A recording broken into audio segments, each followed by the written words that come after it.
Good morning guys, shoutout po sa mga followers po natin dyan. Mabuhay po tayong lahat. Ako po ay papunta dun sa Paratong Tres. At hahanapin ko po yung isang pamilya na nag-invite sa akin na kung pwede ay dalawin sila.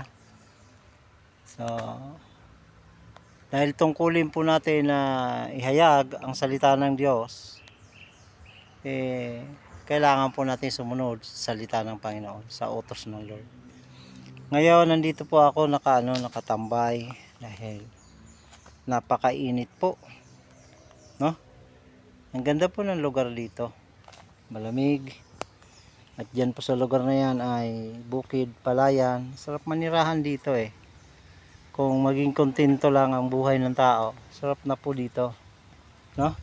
May taniman, pero mahal na po dito ang lupa. At yun po ay dipo. Ayan yun, dipo yun. So nandito na po ako sa Paratong Bangar at dito po ako nagdaan sa dati kong dinadaanan. Ayan. Pakaganda dahil napakaraming puno po yan. Mga akasya, iba-ibang puno po yan. At kailangan po talaga natin humayo kasi inip naman po kung laging nasa bukid. Hindi po maganda na tayo po ay tinawag na pastor, lingkod ng Diyos, ay nandun lang tayo sa bukid. Kailangan din po natin ang maghayag ng salita ng Diyos dahil sino pa ba maghahayag kundi tayo na nakakaalam, tayo na nag-aral sa Biblia at tinawag ng Panginoon. Sabi nga po dun sa kay Timothy, napapanahon man o hindi, ipangaral mong salita ng Diyos. Dahil darating ang araw ng salita ng Diyos ay hindi na po pakikinggan niya ng tao.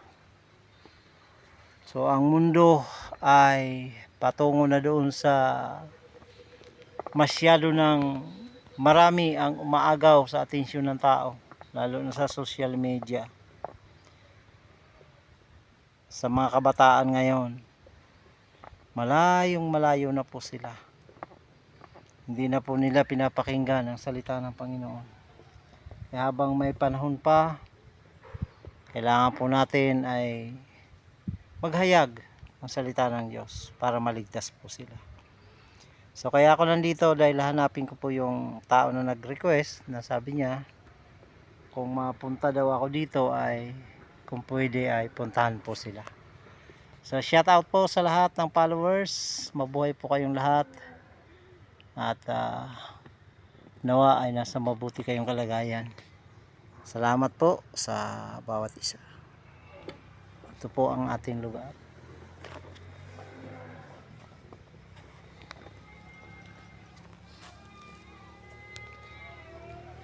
Ayun nga pala ang motor ko na nahiram.